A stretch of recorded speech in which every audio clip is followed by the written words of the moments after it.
everybody. You're listening to Sit Down with Stand-Ups. My guest today is an extremely talented guitarist, singer, and songwriter. He's a lead guitarist in the band Carney and was in the orchestra for Broadway's Spider-Man Turn Off the Dark. He's also been on Oprah, Ellen, and David Letterman. Bono of U2 declared him the greatest guitarist in New York and LA, and he is currently playing guitar for John Mayer. He's a good friend, and I'm very privileged to be sitting here with Mr. Zane Carney. What's up, dog? How are you, Zane? I also am starting a rap career, and I'm going to talk like this. What's up, Do man? a little rap record in the middle of this. Yeah, man, like Little John, dude. That's my inspiration. Yeah! My chalice, dog, drinking out of my chalice. I don't know if he says that, but he does drink out of a chalice. It's good to have you back in LA. Yeah, man, it's so good to be back. Arian was one of my favorite guitar students ever. We did lessons like 3 times, but they were very fun. Yeah, and every time I see you on like playing with John Mayer now, I'm like telling my friends like that guy was my guitar teacher. It's Like, pretty how crazy. You suck a guitar? Then Yeah, well, and That every guy's time amazing. I'm on Letterman with Mayer, I'm saying that guy was my guitar student. I point you out. It's weird. I bring a picture of you everywhere. That's great. So Yeah. you've been in LA for about how long now? I've been in LA. I moved back here after that whole Spider-Man musical thing out in New York. I moved here, let's see, about 5 months ago, really. Okay. But about half of that time was on tour with John, so I've kind of been like not really here. I'd say about a month ago I felt like I was stable. Fully in LA. Yeah, it's really nice to be back. I love it out here. How did the whole Spider-Man on Broadway come about? Man, it was crazy. So basically, Julie Taymor, who's a really famous and really wonderful and gifted director. She did Across the Universe. She did Across the Universe, the movie. She directed The Lion King, Wow. which is the #1 selling Broadway show in history, I think. Yeah. They have it in like 20 different countries. And basically, she came to see our band Carney play a show at a very small club in New York because a friend of ours was in Across the Universe. And that friend said, hey, just Julie, come to see my friend's band. And so after that, she hired my brother to be in a Shakespeare film of hers. And then she said, listen, we're about to get funding for this Spider-Man musical. We just need someone to come sing songs. We're not auditioning you. We just need someone to come sing songs. Turns out Bono and Edge were there, and they heard Reeve sing and went, he needs to be the guy. Wow. And then once that happened, Julie said to Bono and Edge, hey, Reeve comes from a band. And they said, that's what this musical needs, a rock band, not an orchestra, like a real, actual touring rock band. So then they hired us. And That's incredible. It was pretty amazing. Yeah. And I think we all kind of got lucky in the process because the fear on the musical side was that as a rock band, we might not be able to read music, but thank goodness everyone in Carney was trained. So we all were able to like kind of scratch their backs. They definitely scratched ours. And the people who've been studying violin for years, like, oh, who are these rock and right, rollers? actually, and in fact, everyone in the orchestra, we were the trio, the core of the project. We worked with Edge for like 2 weeks in this little room in LA, just the 3 of us and Edge, and the orchestrator, and it was freaking awesome.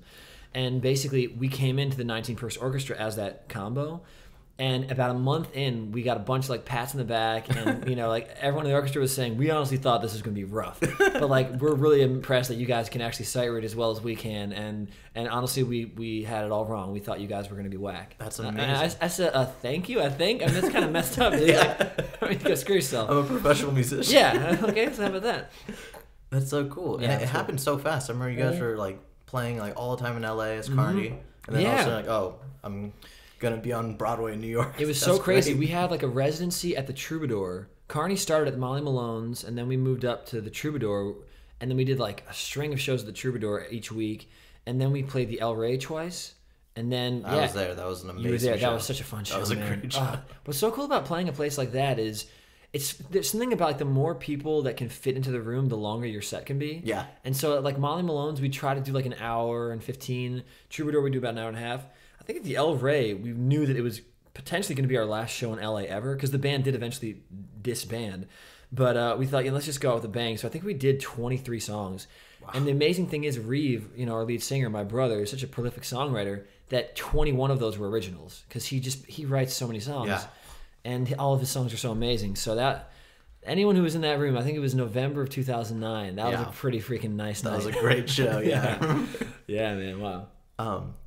Sorry if you don't mind me asking, how come Carney disbanded? Because I know you guys are still friends, and John's on your album. John played, John the drummer from Carney played on my album. Reeve is your brother. Reeve's my brother still. We haven't changed that legally. Yeah. In fact, JD, or Aiden Moore, as we call him in Carney, but his real name's JD. He, our bass player, he and John came to play with me in Chicago at a festival, actually. Oh, nice. John Mayer was headlining the festival. Wow. And then the people at the festival reached out to me and said, hey, Zane, we heard that you're a solo artist now. We heard your music. Can we pay you some money to fly a band out here and have you perform on a smaller stage right before John goes on? I said, yeah. So there were 2 stages at this festival in Chicago, the Food Network Festival. And I played the second stage at like 5 p.m. And then I ran over to John's thing and played with John. And it was awesome. Yeah. But JD and John from Carney played with me. But as far as Carney breaking up, I mean, technically nothing, I guess, in life's permanent, so it's possible that we will get back together. But basically, Reeve was doing Spider-Man. He was in the show. We were in the pits. We had very different lifestyles. Yeah. And we couldn't do a Carney show for 2 years in New York. Oh, wow. The last show we played together as a band was opening for U2 in July of 2011. That's our last show. Oh. And then things just kind of started getting weird politically and emotionally, and we're all human beings who want to do different things. And Reeve got this TV show as well. He's in Ireland filming. So as of right now, it's more just even the fact that we're not in the same place. I got called by John Mayer to play with him. It's just like, Right. But I don't know. All I know is that I love playing with Reeve so much. I had some ego issues over it even, for like a year or 2 after we broke up. I was like, well, I don't want to play guitar for you anymore because I want to write my own songs. And then I've started to really realize that that's not actually part of my character. That was just a response to the shock of the band breaking up. So now I'm like, dude, whenever he wants me to play with him, I want to play with him. Maybe I'll play on his new album, which is coming out in like a couple months. Wow, yeah. If not, that's totally cool too. And then John, I love playing with John. I love playing with JD. So my trio right now is 3/4 of Carney. So I kind of want to convince Reeve to like play guitar with my band. Maybe. Just come back. Baby, come back to me. Well, if I could take it back a little bit, when did you first start playing guitar? Okay, I started playing guitar when I was 10 years old as a response to my brothers getting a guitar. And then I got, like, for April of 1995, I was 10 years old, I got a guitar as a gift. And, man, I got nuts, really OCD into it, which is a thing for me. Like, I liked juggling when I was a kid. I liked magic. Like, anything that I could, like, totally be obsessive and AD, like, non-ADD, the opposite of ADD, hyper-focused, I would do it. So video games, juggling for real, magic, freaking Pokemon trading cards, like anything. Once guitar came in, I found that I could get much more obsessive with it, because with juggling, once you learn how to juggle, then you just kind of get better at juggling, and maybe you add another item or something. Or with magic, you learn a specific trick and then you know it. With music, it's sort of like limitless. Like, there's so many finger combinations, fretboard combinations, tunings. So so I just kind of was like, oh yeah, I can lose myself in this, and I did. I would pick up the guitar, and then 4 hours later, what happened? I'm not even good. Like, I'm just like, blink, blink, blink, but I would just sit there. What a great transition from magic and juggling to guitar, because I went the opposite. I went from guitar to magic and juggling. And magic and juggling, guitar is way cooler. Right. Oops. Yeah, I should have went the other way around. Son of a. Yeah, no, I love music, though, and I didn't actually know that I wanted to be a musician professionally or career or vocationally until I was 19. Okay. I went to USC Studio Jazz Guitar Program, and I actually thought I was going to be an actor. I thought, I love music. People have been really nice to me about my playing, so I guess I should do it. But actually, I used to act when I was a kid. So you know what? I love acting. I'm going to go back to acting. So I talked to an agent that I used to work with and said, hey, would you want to sign me again? And they said, actually, you were on a sitcom for these years, and like, you have enough of a resume for us to sign you. So that's great news. Then I get a phone call for a tour, my first tour, with this girl, Renee Olstead, who now is conveniently married to one of my best friends, Tommy King, who you know. But I thought, oh, this is way cool. I need to at least try this. And then when I got on tour, I went, oh, I need to do this forever. This is great. That's so sweet, yeah. So, yeah, that's how it went down. What were your parents like? Because they must have been pretty cool. Because now you have, they have 3 children who are artists, and you were acting as a child. And yeah, they are really cool. Yeah, my dad was a jingle songwriter, so he wrote basically songs for commercials. Oh, cool. In New York. He also was signed to Columbia Records for like 2 songs back in like late 60s. Wow. So he's a musician. And then my mom went to Cincinnati Conservatory of Music for musical theater, and she's a jewelry designer. She still designs jewelry, and in fact now they're selling her jewelry on Showtime's website, because Dorian Gray, the character in Showtime's Penny Dreadful, is played by my brother Reeve Carney, and her jewelry inspired Dorian Gray's jewelry style for the show. He's not wearing her jewelry on the show, but basically everything he's wearing is an homage to her jewelry. So Showtime reached out and said, hey, we want to sell, like, if you want to buy Dorian's look, like buy Fables jewelry. Wow, that's so great. So that's pretty cool. So it's all interconnected. It's kind of all connecting right now. That makes total sense. Yeah, musicians in the family, and I know, pretty wacky. Musicians for children. Yeah, that's so sorry, mom and dad.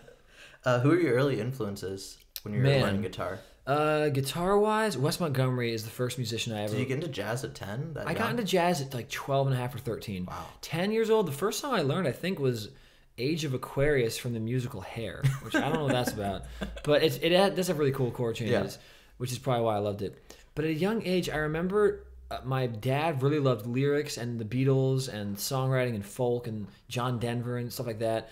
And our mom loved Trisha Yearwood and like country music that was actually cool, and she liked like The Wind Beneath My Wings and songs like that, like 80s power ballads, and she also loved Billy Joel, and so that was kind of my parents' musical taste. I don't know where I got into like Michael Jackson and Mariah Carey, but I got really into R&B as a kid, and it kind of makes sense now that I'm old enough to think about it. Really, R&B has such a jazz-rooted background, and definitely blues background, but even a jazz background with the harmonic extensions and whatnot, so I don't know.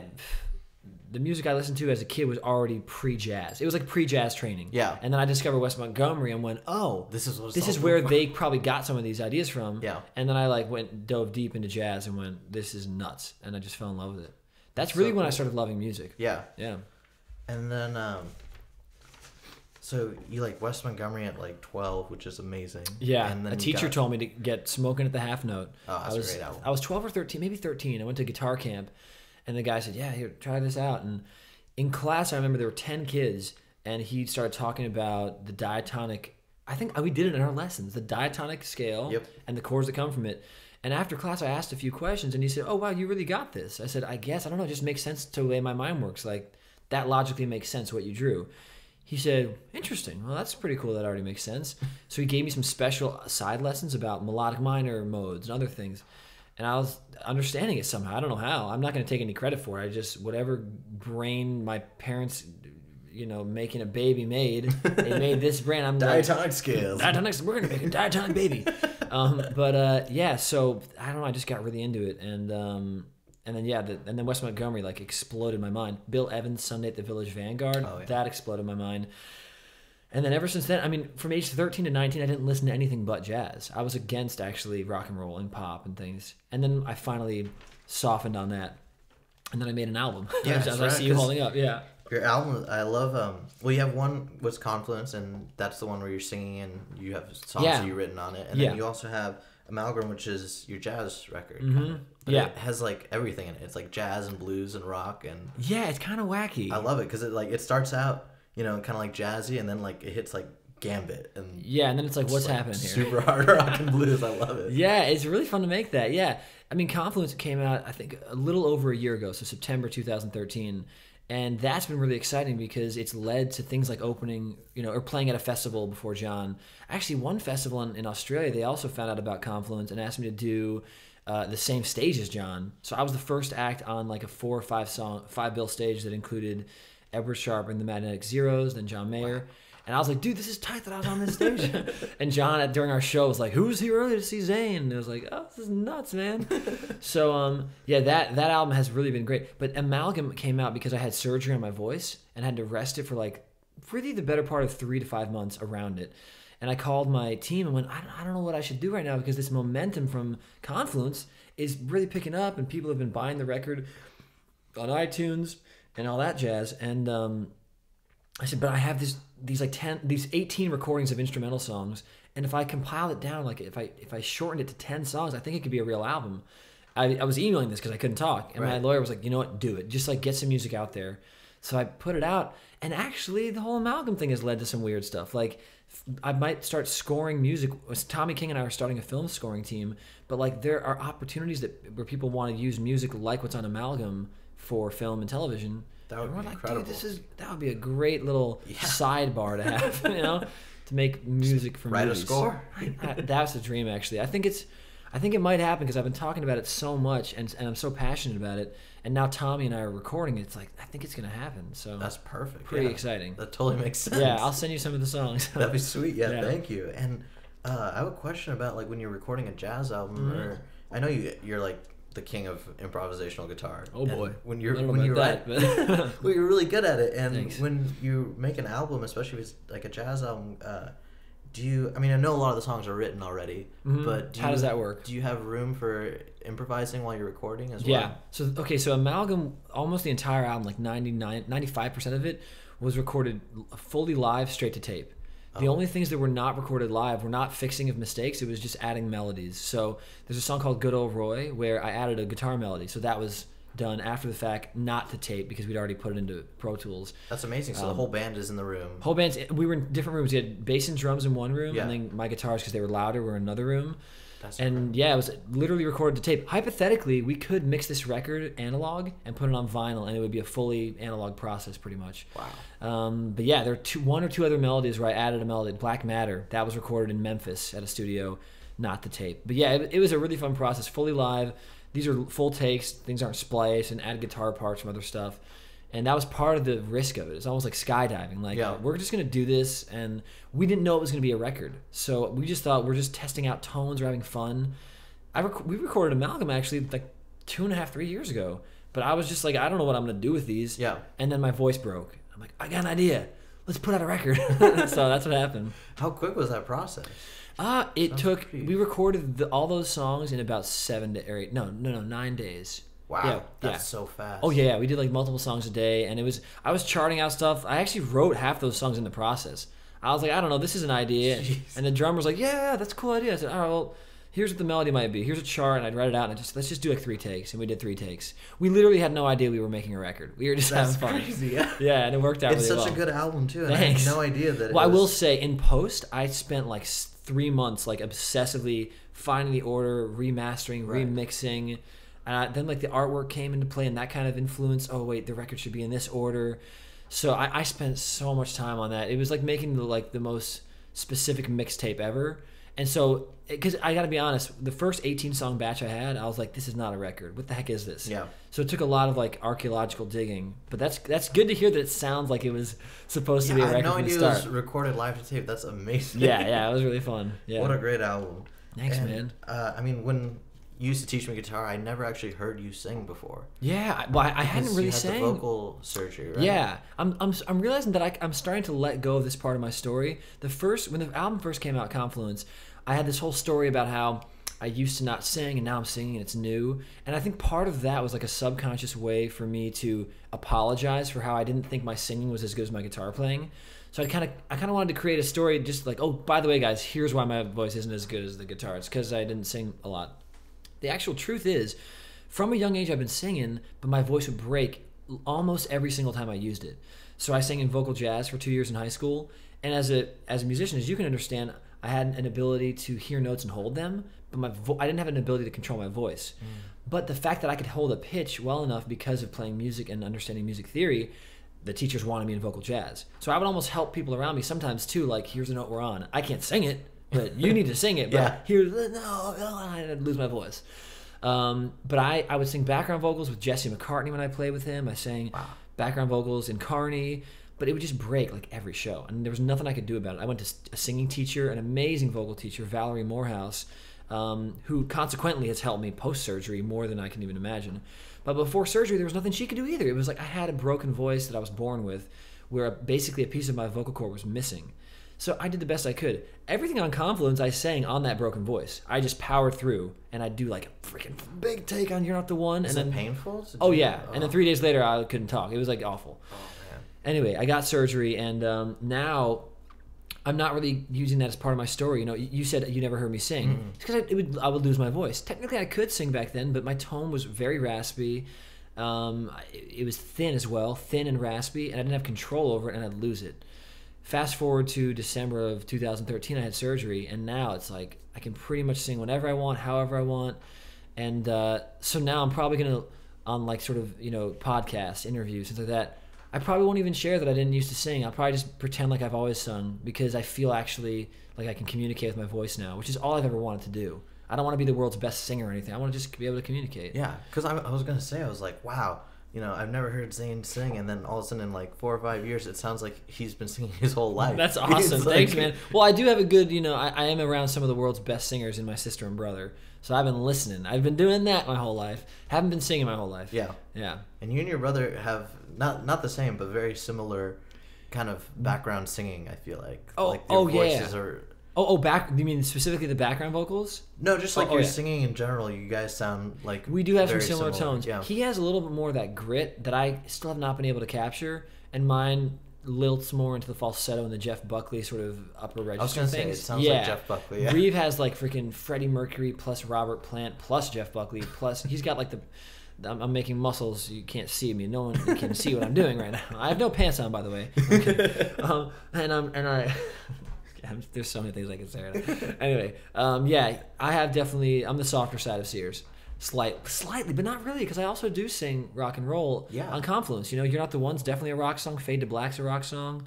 But I don't know. I don't think Reeve would ever want to sing a song like Doesn't Matter Where We Go, or maybe Driving in Circles, more like the pop side of things. But I really enjoy singing songs like that. I guess that's why I wrote them. But and the album definitely has a theme. What would you say? Yeah, that theme is? Well, part of the reason it was titled Confluence, which is kind of a weird word that I was like, I want to name it that. The idea is basically that I love jazz, I love blues, I love pop music, I love rock and roll. I almost love every style of music, but I also have been only doing that through the guitar for so many years. And then I thought, I thought of this idea of like, a confluence, especially in nature, is when like two streams become one.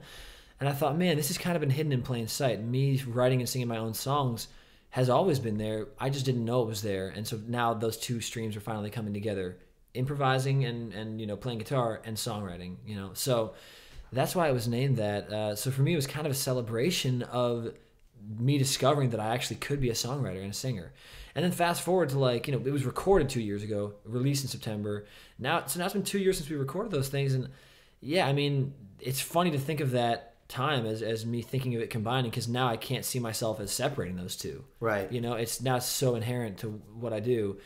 I don't know. It's pretty cool that came out. I'm looking forward to talks that I'm having right now with managers and labels to figure out how am I going to go from making an independent EP like Confluence to releasing a record and really getting out there. And that's the next step. And I'm taking it slowly because I don't want to make a misstep, and I'm really grateful that people actually want to talk to me about it and are interested. Yeah. So we'll see what happens. It's going to be really exciting. Oh, man, I hope so. Yeah. It feels like that. I don't know. We'll see. And it's obviously so popular, and I came to your show at the Hotel Cafe, and everybody's singing along. It's so crazy. Like, I do stand up a little bit, and if somebody laughs, which is very rarely, right, but it feels good. But what does it feel like when you look out to see people and they're all singing along with you? What's actually my favorite thing, though? Because, here's the thing about Hotel Cafe. Because for the listeners, I guess, I've been doing a residency at Hotel Cafe. I started in August. And then it built up to where it was basically selling out each week, which was crazy because it's a Monday night at 9 p.m. I don't know why people would want to come out on a Monday at 9 p.m. I basically did the residency to workshop my material, not to build a freaking audience. Yeah. But thankfully people were coming out. And anyway, so then the Hotel Cafe asked me to do October and November every Monday at 9 p.m. for 60 minutes. They wanted to extend the set. And then as of last night, I guess the Monday show that we did this past week, it sold out legitimately. There were people left outside, which sucks. But they said, we want to have you do it in December as well. So now it's this is crazy. That's so rad, yeah. So, but my favorite thing about it is the rooms, are filled up. I don't know how. I'm so thankful to the people that are doing that. I'm not doing that. They are doing that. What's amazing about it is you can hear a pin drop. I don't know how you can have 200 people in a room, whatever, 175 people in a room. That's actually my favorite part. I'll do a song like Cry Me a River or one of my originals, My Love for You, which is on Confluence. And it'll just be really silent, and that's the really cool thing to me that people are listening. People are flabbergasted. They're like, "This is one guy, and then he's holding one guitar, but it sounds like a full band. Like, how is he making that sound?" Yeah, baby. Because I'm using tracks, baby. Milli Vanilli up in this joint, dog. Actually, last night on the Monday night show, it was a really exciting show. David Ryan Harris, who used to play with John Mayer, played after me, and John ended up coming in to sit in on David's set. Super secret, yeah. And he ended up seeing my show, too, for the first time. He never seen me perform. Sick, yeah. It was a really great night. But during the last song, Fade to Black, I played guitar for so many years. I should know better. I didn't have strap locks on my guitar that show. And my guitar just fell off. And so I was singing. I was like, she's scratching while crawling in the... And then the audience just sort of... And then I went, well, and I just on the mic said, well, that's the, And then they started laughing. Okay, let's get this back on. I said, the good news is I do not play the tracks and I don't have auto-tune, and now I just proved it, and let's go again. So that was the best thing I could think of. But yeah. That's so cool. Yeah. And tell me, like, how did John Mayer and you sort of come together? Man, I've had to ask this question.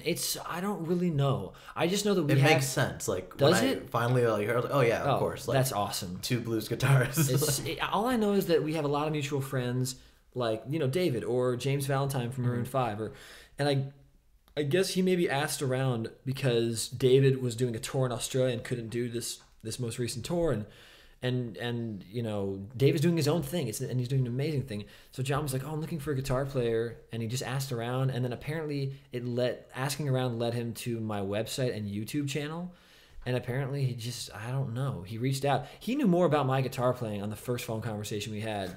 I was like, first off, how did you know that I'm doing Spider-Man? Yeah. Because he said, are you still doing that? Can you pull away from that? Yeah. I was like, this is weird that you know that I'm doing this. And then he's like, how's Carney going? I'm like, oh man, what's going on here? How did you know about that I make music? So for me, it was very surprising and exciting. And now we've become super guitar friends, and just friends in general, I think. But it's definitely the best quote unquote job, if you can call it that I've ever had in my life. And he knows that, and I'm grateful that he still wants to work with me. We've been talking about stuff. It's just crazy. And you were on his album too? Yeah, I was on his last album. That's so cool. Dude, yeah, it's ridiculous. Yeah. What's it like playing for those large crowds, like at Red Rocks? In some ways, it's sort of like, I mean, with Carney, we opened for U2 once, and that was the best show we ever played as far as our excitement level. We were like, oh my gosh. But I don't know. It feels just like playing at the El Rey. It really does. Really? I mean, I think a lot of performers say that, but the hard part I have, and John's so good at it, is he'll sing lyrics to whatever song he's singing, and he'll just look at the audience and sing into their eyes. I can see him individually looking at someone singing, and he has the confidence to do that. I'm still trying to develop that. So for me, I can see why some people say it's hard to play for 3 or 4 people. It's scarier than playing for a crowd. For me, I'm not scared of playing for 1 person or 2 people, as long as I can close my eyes. But when I have to look into someone's eyes and sing, I think it's difficult for 15,000 people or for 4 people. And John really has that confidence developed. Maybe he was always good at that, but for me, that's the only thing I could see being scary about that many people there, is if I start actually looking at them, not like back into the, to really look at like, oh, you're here, there are 15,000 of you. That's scary. But he's able to process that. So I guess that's one of the benefits of like being so awesome at music, that you have to like learn how to do that. Yeah. For him, that's so cool. That's so cool. Yeah. And you've played with so many people, like awesome musicians throughout your life. Do you ever play with like one of your heroes or anything? Oh man. I mean, actually one of these Hotel Cafe shows coming up, I don't know if every one of these guitar players is going to make it, but Adam Levy, who used to play with Nora Jones, is going to sit in on November 17th in my residency. Also a guy named Danny Donnelly, who was like a huge inspiration to my brother and I. He was a teacher at the National Guitar Workshop when we were kids. He's going to sit in on that night. And I'll say this on here only because he's been so nice and said he wants to do a show. I think he said he was doing this show, but he might not. But Johnny Lang, who's like one of the great... Yeah, that's going to be amazing. So if he's able to make it, there's zero pressure. He probably is going to be too busy, and that's fine. But he's one of my heroes as a kid. He happens to be a family friend and like sort of a mentor to me. So there's more of a familiar, thing. But I mean, it's just amazing, playing with people like that. And playing with John Mayer. I mean, in high school, I was playing Room for Squares all the time in my freaking car. But I'm trying to think of other people that I don't know. It's always, I get inspired by people who aren't famous or heroes, just anyone. I mean, in fact, that's kind of the whole goal of the Hotel Cafe residency. It's like every Monday, pretty much till the end of the year. Actually, no, until the end of the year, like 2 to 3 guests each week, and some of them are quote unquote famous, some of them are not quote unquote famous. The common thread for all of them is that I'm inspired by the people who are coming up, and it's like I want to show them off to my small little audience if they're not famous, and if they are quote unquote famous, then I just want to be like, dude, just come have a place where you don't have to be in front of a gazillion people and it'd be weird. This is just a listening room, and you can just have fun. And so thankfully, it's been enough of a thing where people, the people who are helping me out by coming are hopefully enjoying themselves, and the people that feel like I'm helping them be heard, it's been really special. It's been a real community-based residency. That's really cool. Yeah. Yeah. And one last question before you leave. You work so hard, and like last week I saw you on Instagram. You had a show in New York and then in LA in the same day. That was awesome. Like that's incredible. You're such a hard worker too, and you're so organized. Oh, thank you. But I mean, how do you like? And you work with John Mayer, who's also obviously very good at what he does. Yeah. What do you guys like? How many hours do you practice a day? How do you get to that level? Like, what is the? That's process? a good question. I mean, I actually do clinics, and they call them master classes, that's actually the term they call them. I feel uncomfortable with that because I do not think I'm a master. But anyway, I do these clinics at colleges where one of the main things I'll say is, right now, before you turn 22, if you can find more time to practice now than later, this is a good time to do it, because once you're paying your rent or mortgages or you're traveling a lot, it is hard to find time to practice. Right. What I've been doing, though, I will say, is I spent such obsessive years, as aforementioned, practicing guitar for 4 hours, not even knowing that was happening. I probably did log the 10,000 to 15,000 hours that you need to like really know your craft or whatever.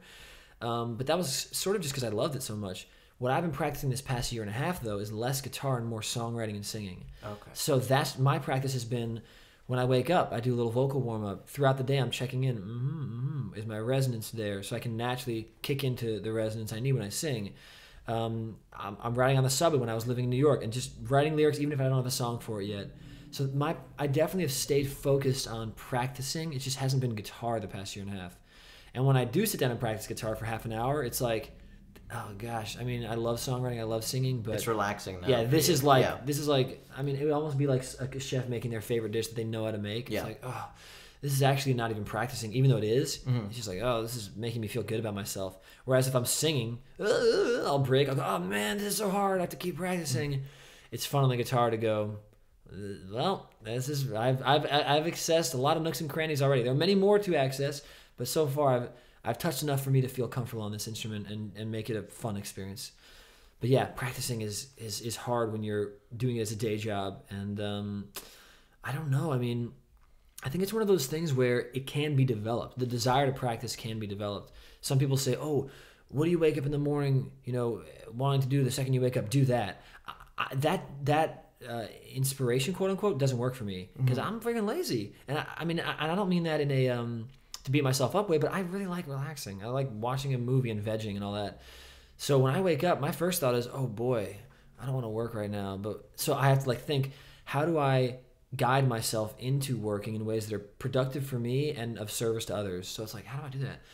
And I don't know, it's taken practice. I don't do it perfectly, but the fact that it's my only source of income helps me kind of kick my butt. Yeah. Like I gotta write a song today. Right. Yeah. I gotta practice. I gotta call people. Hey, I'm in town. Need someone for a gig. Now it's actually shifted though from me being hired for gigs, which people still are calling me, which is awesome. But it's kind of going into writing songs with people, for people. Film scoring, my solo career. So it's a different type of waking up and working. I'm like, sometimes I'm like, I don't know what do you do to get money from those sources? Right. Like, I don't know. Just keep writing, see what happens. Well, that's great to hear because I feel like a lot of people are like, oh, that guy's a rock star. He has a rock star life. It's like, that guy works his butt off. Yeah, I also don't really drink or do drugs, which does help me. Because if you're doing that, if you're living that real rock star lifestyle, it really decreases. Like, there's already a really small chance you're going to make a living at music. Right. But when you're doing those, it's like, oh, you're spending money on that. Yeah. And you're like totally messing up your body. But I have also, compassion goes out to people who are addicted to those things. Mm-hmm. But for the people who have a choice still left, I would say maybe choose water tonight. Yeah. Because I don't know. When I watch Robert Plant drink a bottle of Jack Daniels and smoke cigarettes and then sing, I'm like, wow, it's like, how is the voice working? Yeah. Yeah, it's unbelievable. It's crazy.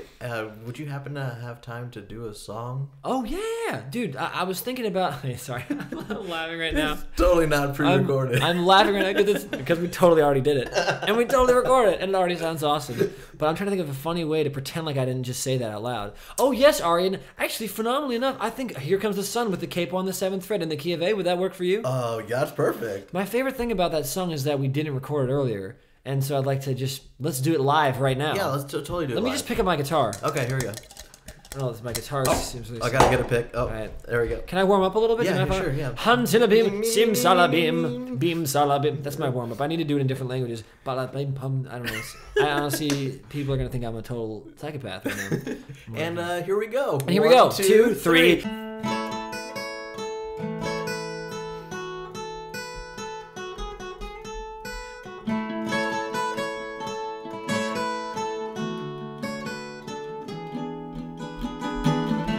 Here comes the sun, doo-doo-doo. Here comes the sun, and I say it's alright.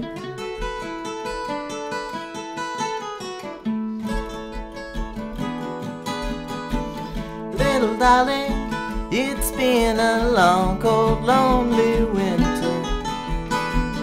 Little darling, it feels like years since it's been here. Here comes the sun, here comes the sun, and I say it's alright.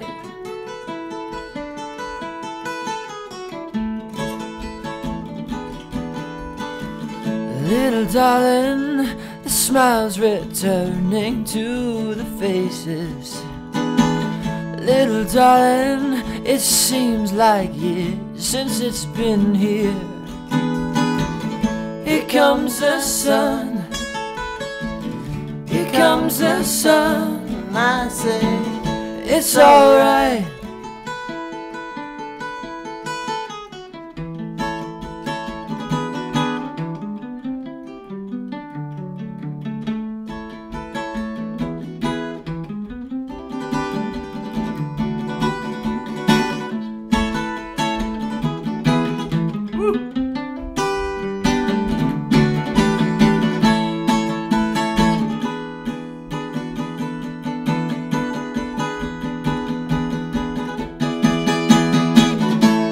Darling, I feel that ice is slowly melting. Little darling, it seems like years since it's been clear.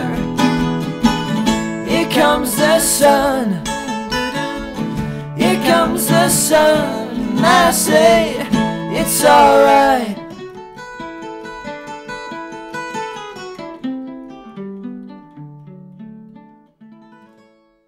Thank you so much. Hope you guys enjoyed that song that we didn't pre-record. Yeah, that was a great song. Gosh. Totally did it live. Man, I will say, though. The guitar down now. I will say, though, we did not put Melodyne or Autotune on it, and that is true. Yes. But I still didn't have my pants on during that, which I'm really sorry about to everyone who's here, because we have an audience here. Yeah. Hey, Zane and Arian, great job.